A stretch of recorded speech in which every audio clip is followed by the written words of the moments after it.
هالأجواء الشبابية اللطيفة هي أجواء فريق صبح الثقافي، رياضة وبروفات مسرح، مكتبة، فن وموسيقى، ريشة وألوان ورسومات ذات معنى، وفسحة أمل وفرها هالفريق للشباب بمدينة عزاز السورية بالشمال المحرر. فشو هي قصة هالفريق؟ هاي الفكرة بدأت ببساطة بدون أي مركز، بدون أي معدات، بدون أي دعم، بدون أي تبني من أي حدا، مجرد إيمان مننا نحن مجموعة شباب مؤمنين بأنه لازم يكون في هاي المساحة اللي هي تقدم المواهب، اللي هي تدعم المواهب، اللي هي تبني المواهب، واللي هي تقول لهم في حدا ياخذ بإيدكم حتى توصلوا. فريق صبح الثقافي هو بالنسبة للأعضاء الموجودين هو بالنسبة لهم فسحة أمل وحياة.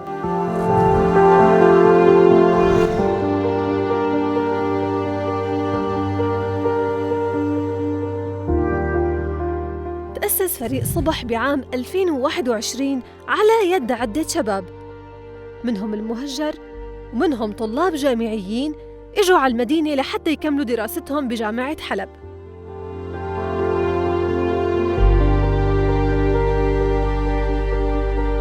ولقوا حالهم فجأة بمجتمع جديد وبيئة غريبة عنهم، ما في مكان يجمعهم أو حتى مساحة يفرغوا فيها طاقاتهم وينموا مواهبهم. ومن هون بدأت الفكرة، فريق تطوعي ثقافي بيجمع عدة مواهب وطاقات كبيرة بحاجة فقط لمساحة لحتى يطلقوا العنان لأبداعهم. وكان صبح هو هي المساحة، فسحة أمل بثت الروح بعدد كبير من الشباب وخلقت جو مميز جمع بين المسرح والشعر والرسم، بين الترفيه والأهداف السامية يلي بتحقق تطلعات شباب عاشوا بالثورة وربيوا فيها وتأثروا بأحداثها، ولكن لسه عندهم حب للحياة وأمل بالأفضل، وبنفس الوقت ما نسيوا قضية أهلهم فصاروا يعبروا عنها بطريقتهم الخاصة. أنتجوا مسرح وقدموا مذكرات وطن ورحلة حنظلة وعدة مسرحيات رسمت البسمة والتفاؤل والفكرة بوجوه الناس وعقولهم. عملوا مسرح تفاعلي برسومات بتناصر قضية المعتقلين بسوريا، دمجوا فيها بين الرسم والمسرح، بالإضافة لأمسيات شعرية وندوات وتدريبات، حتى أنهم أنشأوا قسم خاص بالأطفال سموه رياحين. بس يا ترى ليش شباب الصبح عم يقدموا هاي الأعمال وشو الهدف اللي عندهم؟ بدأت أهداف فريق صبح الثقافي بإحياء الحالة الأدبية والفنية، الهدف الأول الاستراتيجي الأول، وهذا الهدف اللي وصلنا له واللي نحن متأكدين أنه وصلنا له عندما نرى أنه المنظمات صارت تقدم شيء اسمه الأسبوع الثقافي، عندما نرى أنه صارت المسرحية هي جزء من العروض اللي بتتقدم. اليوم كان في عرض بمركز يونس إمرا كان بيقدم فيه مسرحية وإن كانت بسيطة. أصبح عندنا تمكين وبناء قدرات الشباب، تعريفهم بقضايا المجتمع، ربط هذه القضايا مع الأدب والفن.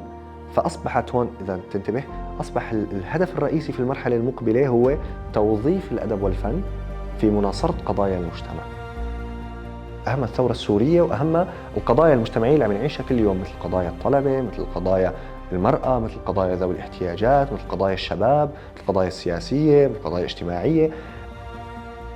لما بتشوف هيك شباب عم يقدموا كل ما عندهم ويتعبوا بتجهيز المسرحيات وكتابة الأفكار والنقاش، وهن أصلاً طلاب جامعات بتخصصات مختلفة، صنعوا كل شيء من الصفر تماماً وتعلموا مهارات جديدة بغير مجالهم، بس لحتى ينجح يلي عم يقدموا بيتبادر لذهنك سؤال: هل الأمر يستحق؟ خلال 2.5 فريق صبح الثقافي قدم معرضين رسم ما عدا الفترة الممتدة من الرسم الحر ما بينهم، وقدم تدريبات عدد 10 تدريبات مختصة في الأمور الثقافية والفنية. قدم 5 مسرحيات، 3 موجهة للكبار بقضايا مجتمعية مهمة، ومسرحيتين موجهين للأطفال بأفكار إبداعية. قدم برنامجين فكريين للأطفال، البرنامج يمتد على فترة طويلة طبعاً. قدم 9 أمسيات شعرية، قدم مهرجان شعري في المديح النبوي، قدم ما يقارب 15 جلسة صالون أدبي ثقافي. بفترة الحرب بعض الناس تعتبر أن الثقافة أو الفن هو رفاهية، والرفاهية هي مرحلة لاحقة ما بعد تأمين لقمة العيش. لكن إذا أنت ما قدمت سرديتك، إذا ما حكيت حكايتك، إذا ما كتبت أنت قصتك، يكتبها الآخرون بشكل مشوه، يكتبها الآخرون كما يريدون.